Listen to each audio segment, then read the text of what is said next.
في طائفة من العباد خارجة من المقابر على الجنة مرة واحدة. مين دول؟ الله يرضى عليك.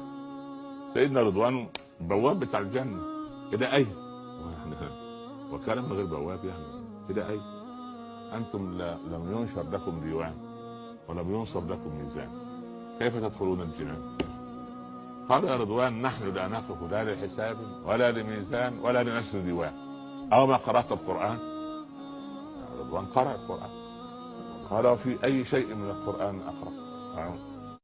قال إنما يوفى الصابرون أجرهم بغير حساب. قال وكيف كان صبركم؟ قال نحن كنا إذا أسيء إلينا حلمنا، الله، وإذا جهل علينا غفرنا، وإذا أذنبنا استغفرنا، وإذا ابتلينا صبرنا، وإذا أعطينا شكرنا. قال ادخلوا الجنة لا خوف عليكم ولا أنتم